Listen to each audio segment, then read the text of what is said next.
قرآن مجید سورہ بقرہ اللہ تبارک و تعالی نے ارشاد فرمایا یا ایھا الذین آمنوا کتب علیکم الصیام، اے ایمان والو تم پر روزے فرض کیے گئے، کما کتب علی الذین من قبلکم، اسی طرح جس طرح تم سے پہلے لوگوں پر فرض کیے گئے تھے، لعلکم تتقون، تاکہ تم پرہیزگار ہو جاؤ، متقی ہو جاؤ، اللہ سے ڈرنے والے بن جاؤ، گناہوں سے بچنے والے بن جاؤ، اپنی زندگی کو رب رسول کے احکامات کی روشنی میں گزارنے والے بن جاؤ۔ روزہ ایک پریکٹس ہے، ایک مجاہدہ ہے، ایک جد و جہد ہے۔ جد و جہد کس چیز کی؟ اللہ کی رضا کے مطابق اپنے آپ کو ڈھالنے کی جد و جہد۔ صوم کا لغوی معنی ہوتا ہے رک جانا۔ حلال رزق سامنے پڑا ہے، حلال مشروب سامنے پڑا ہے،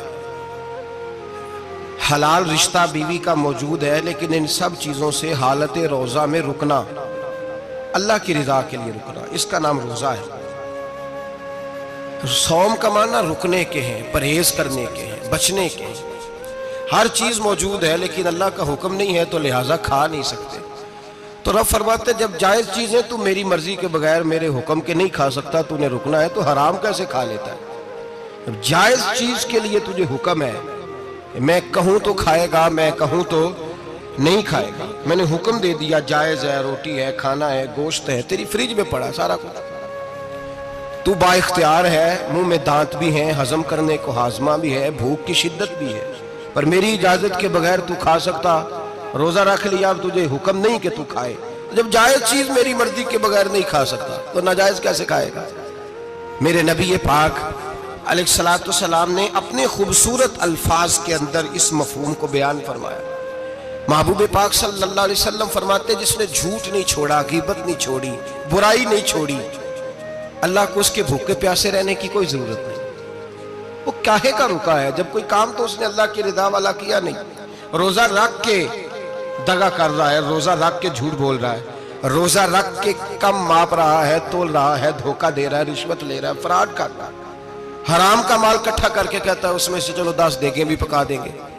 وہ بھائی جو کام اللہ نے تجھے کرنے کو حکم دیا تھا، جب تو وہ بجا ہی نہیں لا رہا، مقصد روزہ ہی تو حاصل، لعلکم تتقون۔ روزے کا مقصد یہ ہے کہ تو پرہیزگار ہو جائے۔ میرے نبی پاک علیہ السلام کی بارگاہ عالی مرتبت میں 2 عورتیں آئیں، یہ چیزیں کھا لو، کہنے لگی محبوبہ ہم نے روزہ رکھا ہوا ہے۔ فرمایا نہیں، تمہارا تو روزہ نہیں ہے، حضور رکھا ہوا ہے روزہ، سحری سے لے کر اب تک کچھ نہیں کھایا، شام تک بھی نہیں کھائیں گی۔ محبوب نے فرمایا ذرا کہہ تو کرو، الٹی تو کرو۔ کہہ کی تو ان کے حلق سے خون بھی نکلا اور گوشت کے لوتھڑے بھی نکلے، ہوٹیاں بھی نکلی۔ نبی پاک نے فرمایا وہاں بیٹھ کے تم نے اپنے جاننے والوں کی غیبت نہیں کی، چغلی نہیں کھائی؟ خاموش ہو گئیں، گردنیں جھک گئیں۔ نبی پاک نے فرمایا تم نے قرآن نہیں پڑھا کہ جو اپنے بھائی کی غیبت کرتا ہے وہ مردہ بھائی کا گوشت کھاتا ہے؟ تو گوشت کھا کے بھی تمہارا روزہ رہ گیا ہے۔ کس طرح کا روزہ ہے کہ صاحب روزہ رکھ کے نہ رکھنے والوں پہ تنقید کر رہے ہیں؟ تراویحاں پڑھ کے نکلے ہیں تو کہتے ہیں میں اکیلا ہی نیک ہوں، باقی تو محلے میں کوئی پڑھتا ہی نہیں۔ یہ کیسا تیرا روزہ ہے کہ تو روزہ رکھ کے تو اس کے مقصد کو نہیں سمجھا؟ لعلکم تتقون۔ روزہ دار تو وہ ہے کہ روزہ رکھا ہوا ہے، کھانے بھی سے رکا ہے، پینے سے بھی رکا ہے، عمل زوجیہ سے بھی رکا ہے، پھر وہ جھوٹ سے بھی رکے، غیبت سے بھی رکے، بدنگاہی سے بھی رکے، حرام خواری سے بھی رکے ساری چیزوں سے۔ یہ بتلائیے کہ روزے کی حالت میں اپنی بیوی کے پاس جانا منع ہے تو غیر محرم کو دیکھنا جائز ہے؟ ہمارے ٹی وی پہ میں نے پہلے بھی کہا تھا کہ ہم ٹھیکیدار اور ذمہ دار نہیں ہیں مذہب کے۔ یہاں ہمارے آنے سے پہلے بھی کوئی بیٹھا تھا، ہم مریں گے تو یہاں ہم سے بڑے بڑے نیک لوگ بیٹھے ہیں، کوئی بندہ ذمہ دار نہیں ہے۔ بڑے بڑے کج کلا، صاحب جبہ و دستار، بڑے بڑے صاحب بصیرت، آئمہ، فقہاء، علماء، زعماء، نقباء، صوفیاء، اولیاء، غوث، کتب، ابدال، اوتاد، کتب الاقطاب، جانے کون کون آئے، علماء آئے، مفسرین آئے، محدثین آئے، گزر گئے۔ ہم تو خاک نشین لوگ ہیں، تھوڑا کام کرنے والے، تھوڑی صلاحیت رکھنے والے۔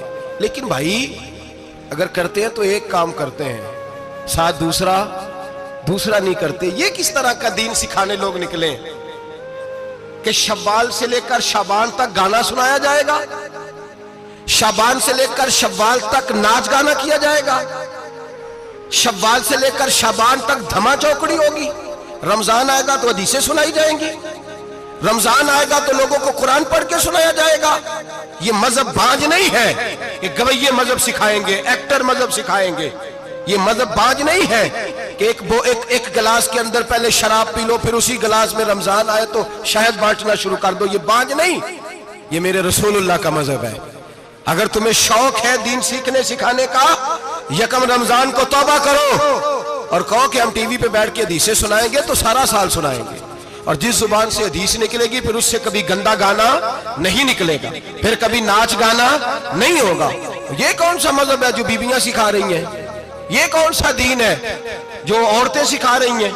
میرے رسول پاک صلی اللہ تعالیٰ علیہ وآلہ وسلم کا وہ مذہب ہے کہ میرے اعلیٰ حضرت فاضل بریلوی رحمت اللہ علیہ نے فرمایا مرد کے لیے جائز نہیں کہ وہ عورت کی زبان سے میلاد بھی سنے، نعت بھی سنے، مرد کے لیے جائز نہیں، مرد کو مرد سکھائے گا، عورت سکھائے گی تو عورتوں کو سکھائے گی۔ بے شک آپ سویرے فتویٰ دیجئے کہ چھوٹی سی مسجد میں بیٹھ کے، چھوٹے سے کونے میں بیٹھ کے چھوٹا سا مولوی، اور وہاں تو اتنے بڑے مفتی ٹی وی پہ بیٹھے ہوئے ہیں، وہ غلط ہے تو صحیح ہے کیسے ہو گئے؟ سنو، میرے نبی پاک علیہ السلام کے مذہب کا حسن یہ ہے کہ اسلام کہتا ہے ایک نظر بی بی کو دیکھا کسی نے غلطی سے تو معافی ہو جائے گی، دوسری نظر شہوت سے دیکھا تو حرام ہے اس کے لیے، وہ پاکستان کا مولوی ہو یا سعودی عرب کا شاہ ہو، کسی کے لیے عورتوں کے بیچ پھرنا اٹھنا بیٹھنا جائز ہے؟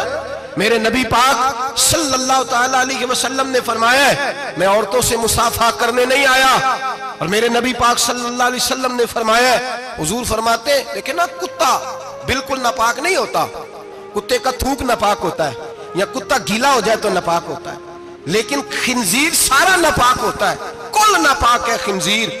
نبی پاک نے فرمایا خنزیر بھی ہو اور گند میں لتھڑا ہوا بھی ہو، پیشاب میں لتھڑا ہوا ہو، گوبر میں لتھڑا ہوا ہو، پخانے اور فضلے میں لتھڑا ہوا خنزیر ہو، اس کا جسم تیرے ساتھ ٹکرا جائے تو اتنا برا نہیں جتنا غیر محرم عورت کا وجود تیرے ساتھ ٹکرا جائے تو برا ہے۔ اس حد تک میرے نبی پاک صلی اللہ علیہ وسلم، اور گنبد کے معاملے میں فتویٰ دینے والے، یا رسول اللہ کہنے پر کفر کا فتویٰ دینے والے اور بڑی بڑی باتیں کرنے والے خاموش کیوں ہو گئے؟ یا ایھا الذین آمنوا لا تتخذوا اليہود والنصارى اولیاء، رب فرماتا ہے یہودیوں اور عیسائیوں کو دوست نہ بناؤ، یہ تمہارے دوست ہو سکتے، یہ تمہارے سجن ہو سکتے؟ جب عرش کا مالک کہہ رہا ہے سجن نہیں ہو سکتے تو دوستی کی بات کیسے بڑھا رہا ہے؟ یا رسول اللہ ہمارے سجن کون ہو سکتے ہیں؟ فرمایا تمہارا دوست وہ ہو سکتا ہے جو محمد عربی کا غلامی کرنے والا ہو، جو رسول اللہ کی نوکری کرنا ہو دوست ہوگا، دوسرا دوست ہو سکتا؟ کوئی ایکٹر مذہب نہیں سکھائے گا، کوئی گویہ مذہب نہیں سکھائے گا۔ حضرت جناب سیدنا جنید بغدادی، بغداد کے پیر سے کسی نے پوچھا تھا آج سے 1100-1200 سال پہلے، وہ تو زمانہ ویسے نیکی اور پرہیزگاری کا تھا، کہا بابا جی مرد اور عورت نیک ہو، بغیر پردے کے، بغیر حجاب کے، بغیر دیوار کے بیٹھ کر ایک دوسرے کو دین سکھا سکتے ہیں؟ حضرت صاحب بتائیے مرد اور عورت نیک ہو تو بغیر پردے اور حجاب کے ایک دوسرے کو دین سکھا سکتے ہیں؟ تو حضرت جنید بغدادی فرمانے لگے سکھانے والا حسن بصری ہو اور سیکھنے والی رابعہ بصری ہو تو پھر بھی بغیر پردے کے بیٹھنے کی اجازت نہیں۔ تو مفتی صاحب کو اجازت کس نے دی؟ مولانا صاحب کو اجازت کس نے دی؟ بڑا وہ نہیں ہوتا جو ٹی وی پہ زیادہ آتا ہے، بڑا وہ ہوتا ہے جو رسول اللہ کے دین پہ عمل زیادہ کرتا ہے۔ حضرت عبداللہ ابن مسعود رضی اللہ تعالیٰ عنہ فرماتے ہیں زیادہ باتیں کرنے والا عالم نہیں ہوتا۔ حضور پھر عالم کون ہوتا ہے؟ فرمایا پڑھو قرآن، انما یخشی اللہ من عبادہ العلماء، فرمایا بڑا عالم وہ ہوتا ہے جو اللہ سے زیادہ ڈرتا ہے، اس لیے کہ رب فرماتا ہے میرے بندوں میں سے جو عالم وہ ہیں جو اللہ سے زیادہ ڈرتے ہیں، خوف رکھتے ہیں۔ تو میرے بھائی رمضان المبارک میں بچنا ہے، پرہیز کا وقت ہے، تو کوئی شخص بھی کوئی شو نہ دیکھے، میری منت ہے آپ حضرات، کوئی شو نہ دیکھے۔ عورت کا تو پردہ ہے تو ہمیں تو تماشے پہ لگا دیا گیا، عجیب قسم کے ایکٹر آ گئے اور مذہب سکھا رہے ہیں۔ میری اپیل ہے آپ سے کہ سحری افطاری کے وقت ٹیلی ویژن بند رکھیں، کیا چیز کھول کے رکھیں؟ یا قرآن کھول کے رکھیں یا رسول اللہ کا فرمان کھول کے رکھیں، اللہ رسول کی طرف توجہ رکھیں، وہ سیکھنے سکھانے کا وقت ہے۔ چھوڑیں گویوں سے دین سیکھا جائے گا، آپ ہمیں کوئی شکوہ نہیں، یہ پکی توبہ کریں، سویرے آئیں، آئیں آکے دین سکھائیں، اور میں ان سے بھی اپیل کروں گا کہ آؤ دین سکھاؤ۔ حضرت فضیل بن عیاض فرماتے ہیں میں ڈاکو تھا، کبھی کبھی چھپ چھپا کے جمعہ پڑھا کرتا تھا، پھر میں نے توبہ کی تو سچی توبہ کی، پھر میں نے توبہ کی تو رب کو راضی کرنے والی توبہ کی، پھر میں نے توبہ کی تو چھوڑی ہر شے، غریبوں کا لوٹا ہوا مال واپس کیا، جس کے پیسے نہ دے سکا اس کے گھر میں جا کے اس کی بھینسوں کو چارہ ڈالا، اس کے اونٹوں کی خدمت کی، میں نے قرضے چکائے۔ فرمایا میں سچی توبہ کر کے مسجد آیا، جس خطیب کے پیچھے میں جمعہ پڑھا کرتا تھا وہ میرے ہاتھ پہ بیعت کر کے مرید ہو گیا۔ اللہ تبارک و تعالیٰ نے اپنے بندوں کے دل میری طرف پھیر دیے، پھر تمہیں اس میں انعام دینے کی ضرورت نہیں پڑے گی، پھر تم کٹیا نشین بن کے بھی دین پھیلاؤ گے تو اللہ اس میں تاثیر پیدا فرما دے گا۔ تو روزے کا معنی رکنا ہے، روزے کا معنی بولیے، روزے کا معنی رکنا، کس سے؟ جھوٹ سے، غیبت سے، بدی سے، بدنگاہی، کھانے پینے۔ روزہ کس پہ فرض ہے؟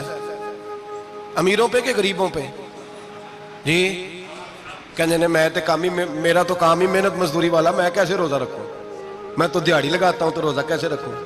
میں نے نہیں کسی حدیث میں پڑھا کہ روزہ وہ رکھے جو دفتر میں بیٹھتا ہے۔ صحابہ کے زمانے میں تو دفتر ہوتے ہی نہیں تھے، کسی جگہ نہیں لکھا ہوا روزہ وہ رکھے گا جو اے سی میں بیٹھتا ہے، تب تو اے سی تھے ہی نہیں۔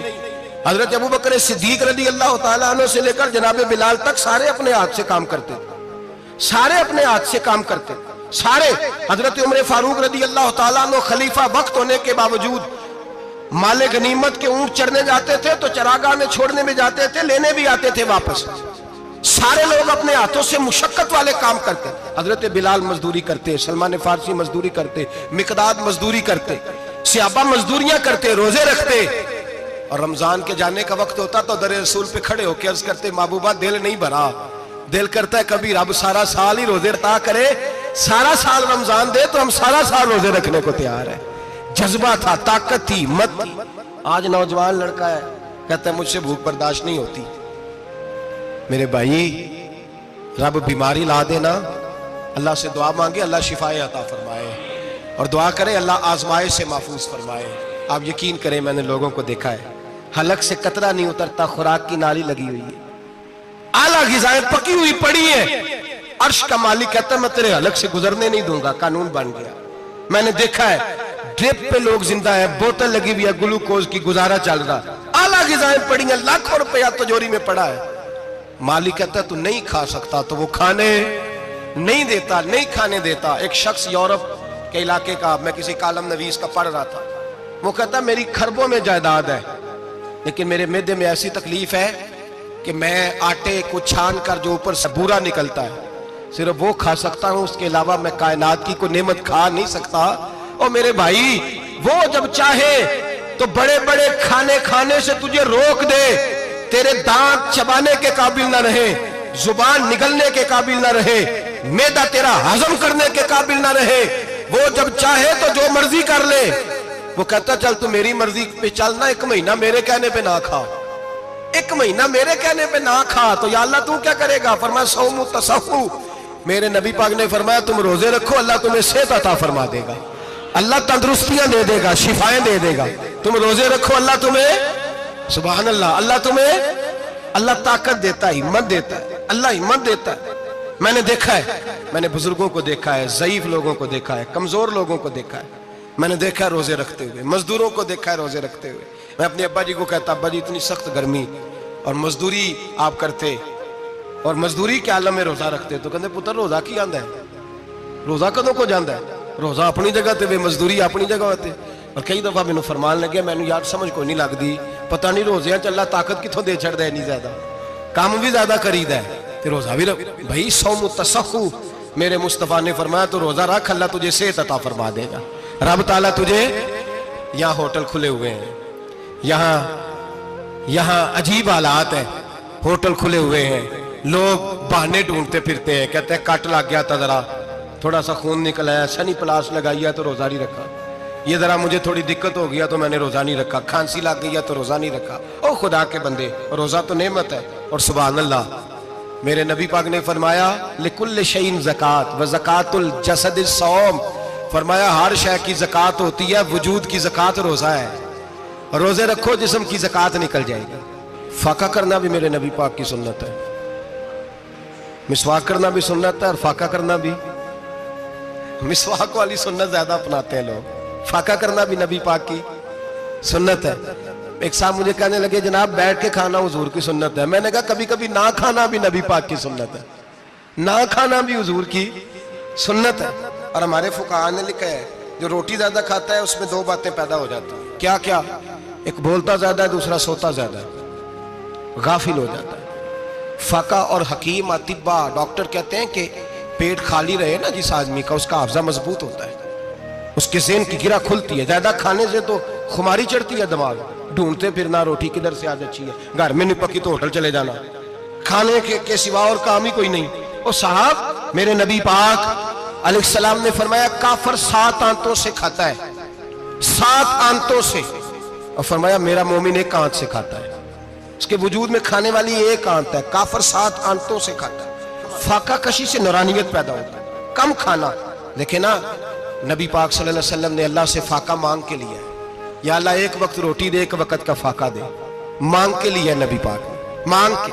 حضرت ابو ہریرہ رضی اللہ تعالیٰ عنہ فرماتے ہیں بھوک زیادہ لگتی تھی نا جب مجھے, تو میں حضرت عمر سے, ابو بکر سے, عثمان, مولا علی سے کوئی مسئلہ پوچھ لیتا تھا, اور جب میں مسئلہ پوچھتا تھا تو وہ مجھے روٹی کھلا دیتے تھے. جب میں ان سے مسئلہ پوچھتا تو وہ مجھے, حضرت ابو ہریرہ فرماتے ہیں مجھے بھوک لگی, میں حضرت عمر کے پاس گیا, ان سے مسئلہ پوچھا. ان کا رواج تھا جب میں مسئلہ پوچھتا تو پہلے روٹی کھلاتے. ہمارے بزرگ یہ فرماتے ہیں کہ کھانے کھلا کے دین پڑھاؤ. صرف تمہارا کتب خانہ نہیں کھلا ہونا چاہیے, تمہارا دسترخوان بھی کھلا ہونا چاہیے. کسی نے نبی پاک صلی اللہ علیہ وسلم سے پوچھا تھا بہترین مسلمان کون ہے؟ حضور نے فرمایا جو سلام لینے میں پہل کرے اور روٹی زیادہ کھلائے, جو روٹی جب ہر وقت فکر کرے یار تو روٹی کھا لے, روٹی کھانے کی طرف توجہ دلائے. کھلانا سنت ہے, زیادہ کھانا اس میں بھی فرق رکھیں. تو نبی پاک صلی اللہ علیہ وسلم کے صحابی حضرت ابو ہریرہ رضی اللہ تعالیٰ عنہ فرماتے ہیں میں نے حضرت عمر سے مسئلہ پوچھا, میں نے کہا حضور مسئلہ بتائیں, تو کہتے پہلے ان کی عادت تھی جب میں مسئلہ پوچھتا تو روٹی بھی کھلاتے, آج انہوں نے مسئلہ ہی بتایا ہے, روٹی کوئی نہیں کھلائی. تو مجھے کہنے لگے ابو ہریرہ تو سوچتا ہوگا روٹی نہیں اس نے پوچھی, تو نے کب سے کھانا نہیں کھایا؟ میں نے کہا آج صبح سے. تو جناب عمر کہنے لگے میں نے کل صبح سے نہیں کھایا. چل ابو بکر صدیق کے گھر مسئلہ پوچھتے ہیں. کہتے جناب صدیق اکبر کے دروازے پہ گئے, جا کر کے ان سے مسئلہ پوچھا. ان کی بھی عادت تھی جب کوئی مسئلہ پوچھنے جاتے تو دسترخوان بچھا لیتے, کہتے آؤ روٹی بھی کھلاتا ہوں مسئلے بھی بتاتا ہوں. کہتے ہیں گئے تو انہوں نے بھی مسئلہ بتایا, روٹی کوئی نہ پوچھی.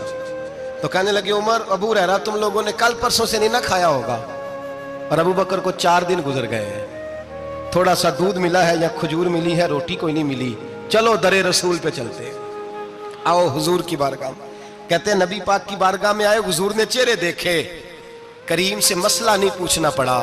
میرے مصطفیٰ کریم نے فرمایا بھوک لگی ہوئی ہے تم تینوں کو, 3-4 دن ہو گئے.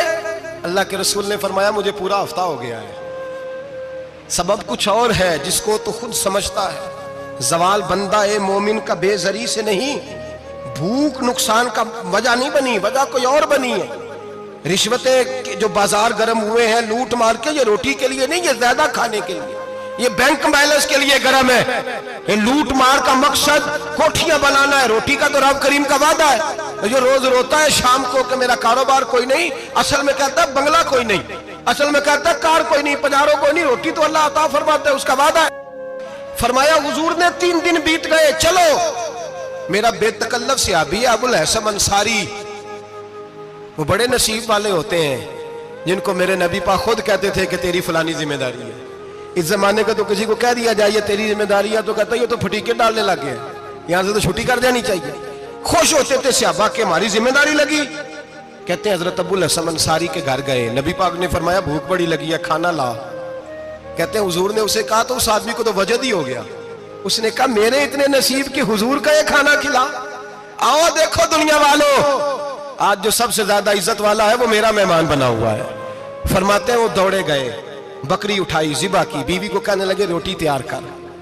ادھر کھجوریں توڑی, انگور توڑے, کہنے لگے حضور آپ جب تک تناول کریں تب تک کھانا پک جاتا. حضرت عمر کہتے ہیں روٹی پک کے آئی, بڑا پیارا گوشت, بڑا اچھا سالن, بڑا خوبصورت خلوص والا کھانا. فرماتے ہیں میں نے بڑا ہی کھایا. نبی پاک نے نا ایک روٹی لی اور چھوٹی چپاتی, تھوڑا تھوڑا سالن کونوں سے, اور جب نبی پاک نے کھا لیا تو حضور کی آنکھوں میں آنسو آئے. حضرت عمر کہنے لگے حضور روئے کیوں؟ نبی پاک نے فرمایا سوچتا ہوں 7 دن کے فاقے کے بعد کھایا ہے، پر ڈرتا ہوں رب اس کا حساب پوچھے گا تو جواب کیسے دینا ہے؟ اس کا حساب بھی تو دینا ہے نا جو کھایا ہے۔ تو حضرت عمر فاروق کے ہاتھ میں کچھ چیز تھی، زور سے زمین پہ ماری، کہا محبوبہ 7 دن کے بعد بھی روٹی کھائے تو حساب دینا ہے؟ نبی پاک فرمانے لگے عمر وہ مالک ہے نا، تو جب دیتا ہے تو حساب نہیں لے سکتا؟ حساب تو دینا ہے، حساب تو دینا ہے، تیاری رکھو۔ صحابہ کرام فرماتے ہیں ہم نے ارادہ کیا کہ آج کے بعد ہم پھر فاقے کریں گے، کم کھائیں گے، اس لیے کہ حساب دینا ہے۔ میرے بھائی وہ فاقہ کشی کرتے تھے، ڈرتے تھے۔ یہاں تو لوگ کھا کے بیمار ہیں، کھاتے جا رہے ہیں، سوتے جا رہے ہیں، کھاتے جا رہے ہیں، سوتے جا رہے ہیں۔ یہ بھی وقت آئے گا رمضان شریف کا، سویرے درس پہ آؤ کہتے نیند بڑی آتی ہے، سویرے 2 سپارے پڑھ کے سویا کرو کہتے صاحب نیند بڑی آتی ہے، فجر کے بعد ہی تو وقت ہوتا ہے اللہ اللہ کرنے کا، شہری کا، کھاتے جا رہے ہیں، سوتے۔ لوگ جماعت سے نماز نہیں پڑھتے سو جاتے ہیں، جماعت کا ثواب چھوڑ کے سو جائیں گے۔ بھائی رمضان مبارک میں فاقہ کشی کی ٹریننگ ہوتی ہے، فاقہ کشی کی تربیت لے، رمضان میں روکے اپنے آپ کو، تربیت ہوگی۔ اور ہمارے صوفیاء فرماتے ہیں جو زیادہ کھاتا ہے اس کا نفس اس کو زیادہ پہ مائل کرتا ہے، خواہشات نفس پیدا ہوتی ہیں۔ میرے نبی پاک علیہ السلام نے جوانوں کو حکم دیا ہے، یا معاشر الشباب، او جوانوں۔ یا رسول اللہ کیا حکم ہے؟ فرمایا یا نکاح کر لو اگر طاقت ہے، نہیں طاقت تو روزے رکھو۔ حضور روزے سے کیا ہوگا؟ فرمایا تمہارا نفس کچلا جائے گا، شیطان وسوسہ اندوزی نہیں کرے گا۔ آج نوجوان بڑھ بڑھ کے کھاتا ہے، بہت زیادہ کھاتا ہے، کبھی اس ہوٹل سے کھاتا ہے، کبھی اس ہوٹل سے کھاتا ہے۔ اتنا زیادہ کھائیں گے تو نفسانی قوتیں اچھل کر کے آئیں گی، مشکل ہو جائے۔ شادیاں دیر سے ہوتی ہیں، ماں باپ آنکھیں بند کر کے بیٹھے ہوئے ہیں۔ اگر ماں باپ کی ذمہ داری ہو اور ماں باپ نکاح نہ کرے تو نبی پاک نے فرمایا بچے گناہ کریں گے تو جتنا گناہ بچے کو اتنا باپ کو بھی ہوگا۔ تو ماں باپ چپ ہیں، دوسرا شادی مشکل بڑی ہے، مہنگی بڑی، اور تیسرا نہیں کر رہے کچھ لوگ تو روزے بھی نہیں رکھ رہے۔ تو رمضان ان کے لیے بھی وقت ہے، نفسانی قوتیں کچلی جائیں گی، کھانا جتنا کم کھایا جائے گا اتنا وجود کے اندر نفسانی خواہشات کم پیدا ہوں۔ تو رمضان تو پریکٹس ہے مجاہدے کی، دین کی۔ اور دوسرا میرے حبیب پاک صلی اللہ علیہ وسلم نے فرمایا ہے، حضور فرماتے ہیں کہ رمضان اور قرآن کا آپس میں رشتہ ہے۔ قرآن پاک کتنا پڑھنا چاہیے روزانہ؟ زیادہ سے اللہ جزا دے، امید ہے آپ زیادہ سے زیادہ ہی پڑھتے ہوں گے۔ بھائی سنیں، حدیث مبارکہ میں نبی پاک نے فرمایا رمضان اور قرآن دونوں مل کے نا، بڑی پیاری حدیث ہے، فرمایا دونوں مل کے اللہ کی بارگاہ میں میری امت کی سفارش کریں گے، رمضان اور اللہ اکبر۔ کس طرح؟ نبی پاک فرماتے ہیں رمضان کہے گا اے اللہ دن کے وقت میں نے اسے تیری رضا کے لیے کھانے پینے سے باز رکھا، اور قرآن کہے گا یا اللہ رات کو تیری رضا کے لیے کھڑا ہو کے یہ قرآن سنتا تھا۔ رمضان اور قرآن دونوں سفارش کریں گے۔ ہم نا بڑا کچھ پڑھتے ہیں، سنتے ہیں، سیکھتے ہیں، اب یقین کریں یہ کھاتے بھائی کا بھائی سے اختلاف ہو جانا تو وہ 30 سال پرانے کھاتے کھول کے لے آتا ہے، ساری رات ڈھونڈتا ہے کہ میرے پیسے کہاں سے نکلتے ہیں، پڑھ لیتا ہے۔ قرآن پاک کی باری آتی ہے تو نہیں پڑھتے قرآن پاک۔ ابا جی کا ختم ہوتا ہے تو مانگتے پھرتے ہیں، کہتے 2 قرآن پاک 10 قرآن پاک۔ یہ باتیں بتانی نہیں چاہیے، کرنی نہیں چاہیے، لیکن چونکہ تربیت کے لیے بیٹھا ہوں تو کر دیتا ہوں۔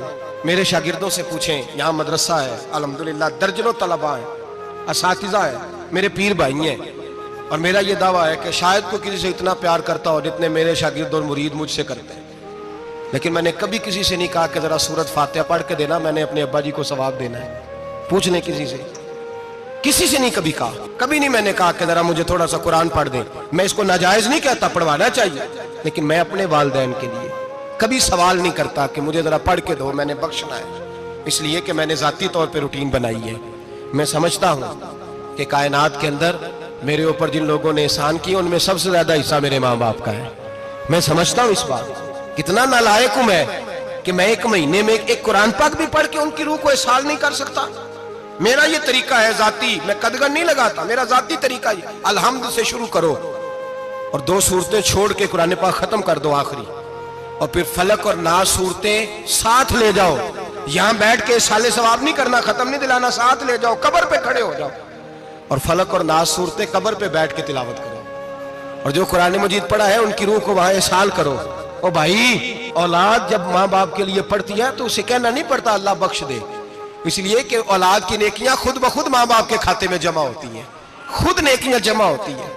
میرے بھائی تو بچوں سے یہ تو مطالبہ کرتا ہے کہ بیٹا اس سال رمضان المبارک میں میرے لیے ستو ضرور بنانا، فلانی چٹنی ضرور تیار کرنا، یہ کیوں نہیں کہتا بیوی سے کہ ڈشیں کم بنانا، تو بھی بیٹھ کے قرآن پاک پڑھ، میں بھی قرآن پاک پڑھتا ہوں، ادھر آؤ بیٹا یہاں بیٹھ کے تلاوت کرو، میں بھی کرتا ہوں، بیٹی ادھر آؤ بیٹھ کے قرآن پاک پڑھو۔ کتنا وقت لگتا ہے؟ حافظ اور قاری اور علماء اگر پڑھیں تو 20-25 منٹ لگتے ہیں قرآن پاک کا سپارہ پڑھنے، اور اٹک اٹک کے پڑھنے والا بھی پڑھے تو 1 گھنٹہ لگ جائے گا۔ اور میرے نبی پاک صلی اللہ علیہ وسلم نے فرمایا جو قرآن پڑھتے ہوئے اٹکتا ہے اللہ اسے ڈبل ثواب عطا فرماتا ہے۔ فرمایا جو زبانی پڑھے سنگل ثواب، جو دیکھ کے پڑھے اسے ڈبل ثواب۔ حضور کیوں؟ فرمایا اس لیے کہ میرا قرآن دیکھنے پہ بھی اللہ ثواب عطا فرماتا ہے، قرآن دیکھنے پہ بھی اللہ ثواب دیتا ہے، دیکھنے کا بھی ثواب۔ رمضان شریف میں قرآن پاک پڑھے، کھول کے پڑھے۔ اور میرے بھائی اگر تیرا بچہ پڑھے، اگر تیری بیٹی پڑھے، کائنات کا خوش نصیب باپ وہ ہے کہ بیٹا قرآن پڑھے، چاہے ناظرہ ہی پڑھے، جس کی بیٹی پڑھے۔ زندگی میں انہیں اس کام پہ لگا جاؤ، مرنے کے بعد بھی پڑھیں گے۔ امام جلال الدین سیوطی شافعی رحمت اللہ علیہ فرماتے ہیں حضرت عیسیٰ قبر کے پاس سے گزرے، قبر پہ عذاب ہو رہا تھا، اللہ کا غضب برس رہا تھا، جناب عیسیٰ استغفار پڑھتے ڈرتے گزر گئے۔ تھوڑی دیر کے بعد، چند گھنٹوں کے بعد گزرے تو اسی قبر پہ پھول کھلے ہوئے تھے، رحمت برس رہی تھی۔ حضرت عیسیٰ علیہ السلام عرض کرنے لگے مولا تو بے نیاز ہے، میری طاقت نہیں تیرے کاموں میں بولنے کی، پر ابھی تو یہاں عذاب ہو رہا تھا، ابھی رحمت برس رہی ہے۔ جناب عیسیٰ کہتے ہیں آواز خدا بندی آئی، عیسیٰ بندہ بڑا گناہگار تھا، پاپی تھا، مجرم تھا، خطاکار تھا، لیکن جب اس کا انتقال ہوا، اس کی بیوی حاملہ تھی، اس کے پیٹ میں بچہ تھا، بچہ اس کے انتقال کے بعد پیدا ہوا، آج وہ 4-4.5 سال کا ہوا ہے، مکتب میں گیا ہے، مدرسہ میں گیا ہے، استاد نے بسم اللہ شریف پڑھائی ہے، فرمایا اس نے توتلی زبان سے کہا ہے بسم اللہ الرحمن الرحیم، کہا عیسیٰ مجھے بتلا اس زمین پر وہ معصوم جسے ابھی رحمان اور رحیم کہنا نہیں آتا، وہ توتلی زبان سے مجھے رحمان اور رحیم کہے اور میں اسی زمین پہ اس کے باپ کو عذاب دوں؟ فرمایا اس نے ایک بار رحمان اور رحیم کہا ہے، میں نے اس کی باپ کی قبر کو نور سے معمور فرما دیا ہے، نور سے بھر دی ہے قبر، برکت سے بھر دی ہے۔ اللہ کرے میرے بیٹے بھی قرآن پڑھے، اللہ کرے میری بیٹیاں بھی قرآن پڑھے، اللہ کرے ہم سب کی اولادیں قرآن پاک پڑھے۔ لیکن نا امام اعظم ابو حنیفہ رمضان میں 61 قرآن پاک پڑھتے تھے۔ کتنے؟ 60 تک، اللہ اکبر۔ ایک قرآن پاک دن میں پڑھتے پورا، ایک رات کو پڑھتے، ایک تراویح میں پڑھتے، 61 قرآن پاک امام صاحب پڑھتے۔ آپ فرماتے ہیں میں نے چھوڑ دیے ہیں سارے وظیفے، میں صرف رسول اللہ کا قرآن پڑھتا ہوں، رمضان سارا قرآن پاک، سارا رمضان۔ اب تو عادت ہی نہیں رہی ہمیں قرآن پاک، اگر لوگ ناراض نہ ہوں تو محفل نعت ہوتی ہے تو تلاوتیں کتنی ہوتی ہیں، اور نعتیں ہم نے ذوق ہی نہیں بنایا، ذوق ہی نہیں بنایا ہم نے تلاوت قرآن کا، اس لیے کہ قراء علماء فقراء ان کو ہم تیار ہی نہیں کر رہے، ہم تو ایکٹر پال رہے ہیں جو پیسے لیتے ہیں نعت خوانی کے، معاذ اللہ۔ او میرے بھائی کیا قرآن میرے نبی کی نعت نہیں؟ حضرت عائشہ صدیقہ رضی اللہ تعالیٰ عنہ کے پاس صحابہ گئے، کہنے لگے اماں جی ہمیں نبی پاک کا اخلاق بتلائیں، تو اماں جی کہنے لگی جاؤ جا کے قرآن پاک پڑھو، کالا خلقہ القرآن، سارا قرآن میرے نبی کے اخلاق کا ہی نام ہے، یہ ساری نعت ہے، یہ ساری نعت ہے۔ اس نعت کو سننے لوگ کیوں نہیں آتے؟ اتنا راش میں اپنے نعت میں اتنا تراویح پہ کیوں نہیں ہوتا؟ اور ملت کا جوان یاد رکھے، بوڑھے تراویحاں پڑھتے ہیں، ضعیف تراویحاں پڑھتے ہیں، گھٹنوں میں درد ہے تراویحاں پڑھتے ہیں، بیمار بوڑھے تراویحاں پڑھتے ہیں، جوان وہاں چوک میں کھڑے۔ کیا جوانی اس لیے ہے چوکوں میں کھڑا ہوا جائے؟ کیا جوانی اس لیے ہے کہ سعودی عرب جانے کے لیے پاسپورٹ بنانا ہو تو 2.5 گھنٹے کھڑا رہے، تو شناختی کارڈ کے دفتر تو کھڑا رہے، پروٹیکٹر کے لیے کھڑا رہے، کافروں کے سامنے کاسا لیسی کرنے کے لیے تو کھڑا رہے، تو نوکری پہ جائے تو ساری رات کھڑا رہے، اور تو قرآن کے لیے کھڑا نہیں ہوتا؟ میرے محبوب نے فرمایا من قام ایمانا واحتسابا غفر له ما تقدم من ذنبه، فرمایا جو رمضان المبارک میں اللہ کی رضا کے لیے گناہوں کی معافی کے ارادے سے قیام کرے گا، راتوں کو عبادت کرے گا، اللہ اس کے پچھلے سارے گناہ معاف فرما دے گا۔ نوجوان ارادہ کریں، پروگرام بنائیں کہ انشاءاللہ قرآن پڑھنا بھی ہے، قرآن پڑھوانا بھی ہے، سننا بھی ہے، اور انشاءاللہ بولیے سننا بھی ہے اور پڑھنا بھی ہے اور پڑھانا بھی۔ ہمت کریں، دلیری کریں، آکے کھڑے تو ہو، اللہ توفیق عطا کرے گا۔ پہلی بات یہ کہ روزہ رکھیں، دوسری بات یہ کہ قرآن پاک کی تلاوت کریں، اور روزہ رکھیں تو روزے کے سارے حسن سمیت اسے رکھیں. نبی پاک نے فرمایا رمضان غمخاری کا مہینہ ہے, غمخاری کریں. ہمارے زمانے میں دو قسم کی تکلیفیں ہیں. ایک تو غریب آدمی, اس کا حال یہ ہے کہ وہ مانگتے ہی گزارا کرنا چاہتا ہے. اس نے ہاتھ یوں کر لیا ہے تو اب اس کا یوں ہونے کو تیار نہیں. ضرورت اگر کسی آدمی کو کسی دروازے پہ لے جاتی ہے تو برا نہیں, لیکن سوال کا اپنے اوپر دروازہ کھول لینا یہ ٹھیک نہیں. فاقہ کشی پیدا کریں, حوصلہ پیدا کریں, تھوڑے پہ گزارا کرنا سیکھیں. غریبوں کو بھی اجازت نہیں کہ وہ نکل کھڑے ہوں میدان میں مانگنے کے لیے. ٹولیاں نکلتی ہیں رمضان میں, جتھے نکلتے ہیں خیرات کٹھی کرنے میں. بچیں. میرے نبی پاک صلی اللہ علیہ وسلم نے فرمایا جس نے بغیر ضرورت کے سوال کیا, جب قیامت کے دن آئے گا تو اس کے چہرے کے اوپر گوشت نہیں ہوگا, صرف ڈھانچہ ہی ہوگا. اتنی بھیانک صورت میں آئے. بغیر اشد ضرورت کے سوال نہ کر, کبھی سوال نہ کر. اور امیروں سے گزارش ہے کہ رمضان ہمدردی کا مہینہ ہے. ہمدردی کریں تو سامنے والے کی عزت کا بھی خیال کریں. یہ بات درست ہے کہ غریب سیاڑا نہیں ہوتا, اس لیے کہ جس کی جیب میں پیسے نہیں ہوتے بھائی اسے عقل بھی نہیں ہوتی. جس کے گھر کار نہیں ہوتی اسے چلانے کا طریقہ, جس کے گھر اوون نہیں ہوتا اسے چلانے کا طریقہ بھی نہیں آتا. جس کے گھر میں چیزیں ہوتی ہیں اسے چلانا بھی آ جاتا ہے. جدے گھر دانے اور کملے بھی اس کے سیانے ہو جاتے ہیں.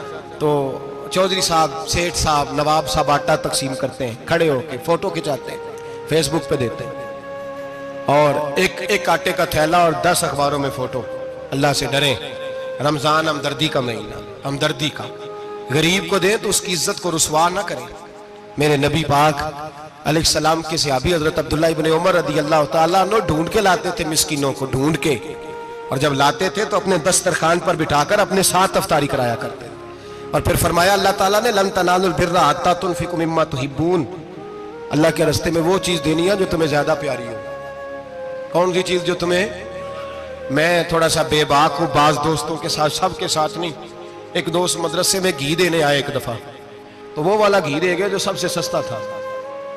تو میں نے کہا مجھے دیانتداری سے بچائے, آپ یہی کھاتے ہیں گھر میں؟ کہنے لگے نہیں.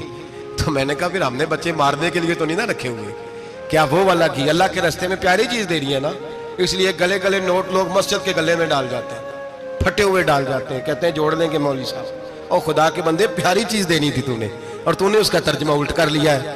سمجھ لیں رمضان المبارک میں کسی غریب کی مدد کرنی ہے تو ساتھ اس کی عزت بھی کرنی ہے.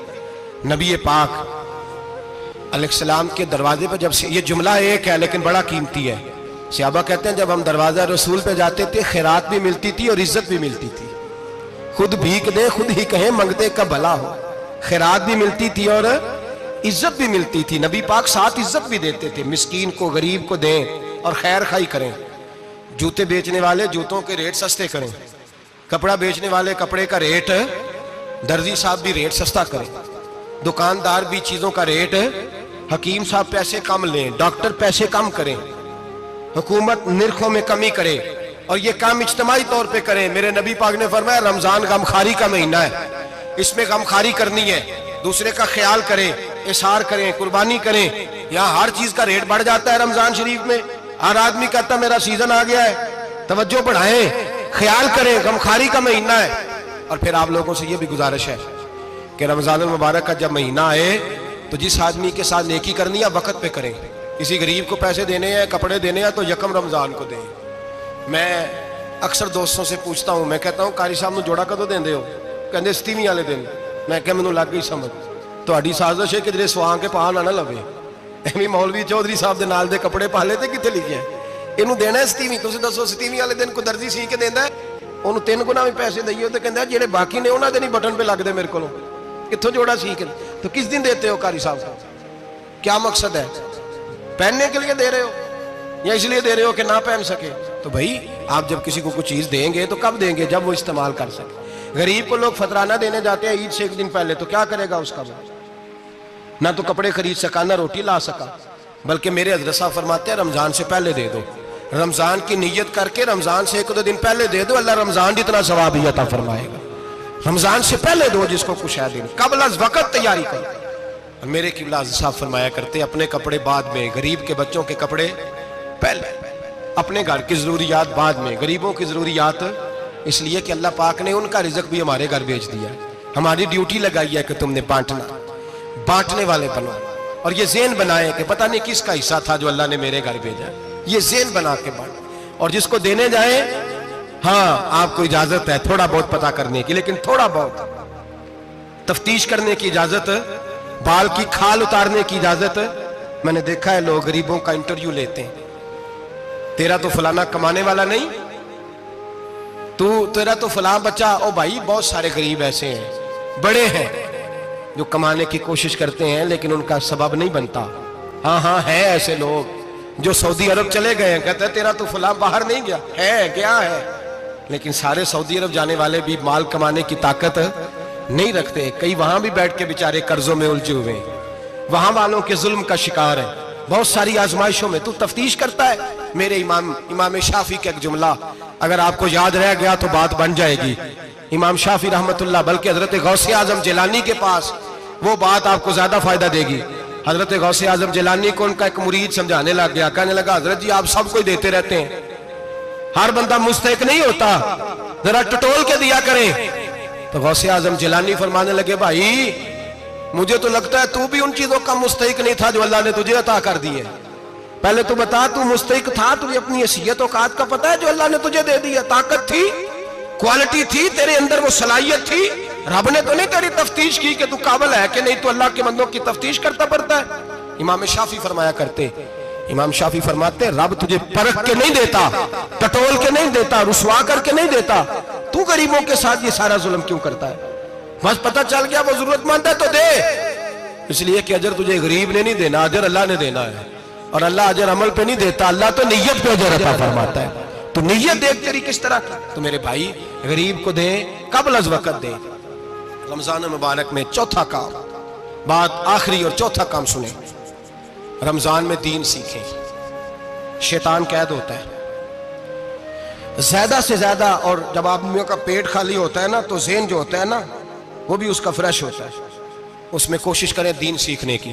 میرے نبی کریم صلی اللہ علیہ وسلم نے اس دین کو علم کا دین قرار دیا ہے، شعور کا دین قرار دیا ہے، فہم کا دین قرار دیا ہے۔ نبی پاک صلی اللہ علیہ وسلم نے فرمایا ایک عبادت کرنے والا عشاء کے بعد کھڑا ہو اور فجر تک نماز پڑھتا رہے، ایک عالم دین عشاء پڑھ کے سو جائے، اٹھ کے فجر پڑھ لے، تو وہ 70 عبادت کرنے والوں کا درجہ زیادہ نہیں، عالم کا درجہ پھر بھی زیادہ ہے، اس عالم دین کا درجہ زیادہ ہے، اس لیے کہ وہ لوگوں کو آگاہی دیتا ہے، شعور بخشتا ہے۔ یہ دین جو ہے یہ، اور نبی پاک صلی اللہ علیہ وسلم نے فرمایا عبادت کرنے والے پر عالم کا درجہ اتنا ہی زیادہ ہے جتنا میرا درجہ اپنے غلاموں پر زیادہ ہے۔ عالم کو حضور نے اتنا بڑا مقام دیا، دین سیکھیں، شعور حاصل کریں، یہ فقاہت کا دین ہے، شعور حاصل کرنے کا دین ہے۔ اور نبی پاک صلی اللہ علیہ وسلم نے فرمایا دین کی ایک بات سیکھ لینا 1000 نفل پڑھنے سے زیادہ درجہ رکھتی ہے، دین کی ایک بات سیکھ لینا 1000 جنازے میں شرکت سے زیادہ درجہ رکھتی، دین کی ایک بات سیکھ لینا، میرے نبی پاک صلی اللہ تعالیٰ علیہ وسلم ارشاد فرماتے 1000 مریض کی عیادت کرنے سے زیادہ درجہ رکھتی ہے۔ فرمایا جس نے رات کے ایک لمحے میں دین کی ایک بات سیکھی، اللہ اسے ساری رات عبادت کرنے سے زیادہ ثواب عطا فرمائے گا۔ میرے عرصہ فرمایا کرتے جب سیکھنے والے کو یہ ثواب ملے گا تو بتائیے سکھانے والے کو کتنا ثواب ملے، اسے اللہ کتنا درجہ۔ رمضان آ رہا ہے، شیطان قید ہے، دین پھیلانے کی کوشش کریں، جد و جہد کریں۔ بڑی نیند آتی ہے فجر پڑھ کے، لیکن اگر کسی کا ارادہ بن جائے کہ دین سیکھنا بھی ہے اور دین بچوں کو، تو پھر کوئی نیند غلبہ۔ ایک مثال ایک عالم نے سمجھائی، کوئی بزرگ تھے درویش عالم، ان کے پاس ایک عورت آئی، کہنے لگی میں بچوں کو سویرے بڑا جگاتی ہوں، بچے جاگتے نہیں نماز کے لیے۔ بڑا عجیب جواب دیا بزرگوں نے، درویش نے، عالم نے، کہنے لگے بی بی کیوں نہیں جاگتے، جگایا کر، بیدار کیا کر، اٹھایا کر۔ کہنے لگی بڑی جدوجہد کرتی ہوں، اٹھتے نہیں، بیدار نہیں ہوتے۔ اللہ والے تھے نا، کہنے لگے یہ بتا اگر اس کمرے میں آگ لگ جائے تو پھر بچوں کو کیسے بیدار کرے گی، آگ سے بچانے کے لیے کیا کرے گی؟ پھر تو بالوں سے پکڑ بھی گھسیٹنا پڑا تو گھسیٹ کے کمرے سے لاؤں گی، پھر تو چوٹیں لگتی ہیں تو لگ جائیں، پھر میں پرواہ نہیں کروں گی۔ آپ فرمانے لگے یوں سمجھ لے جہنم کی آگ جل رہی ہے، اگر تیرے بچے نے نماز نہ پڑھی تو آگ لگ جائے گی، اگر اس نے عبادت نہ کی تو اسے آگ، اب جیسے بھی تجھے اٹھانا پڑتا ہے اٹھا گھسیٹ کے باہر لا، لیکن اس کی نماز قضا۔ نیند بڑی آ رہی ہے سویرے، لیکن اگر دین نہ سیکھا تو مشکل ہو جائے۔ جیسے بھی اپنے آپ کو جگانا چاہیے، ہمت کرنی چاہیے، دلیری کرنی چاہیے۔ ہمیشہ مدحت خیر الانام میں گزرے، دعا ہے یہ عمر درود و سلام میں گزرے۔ آخر دعوانا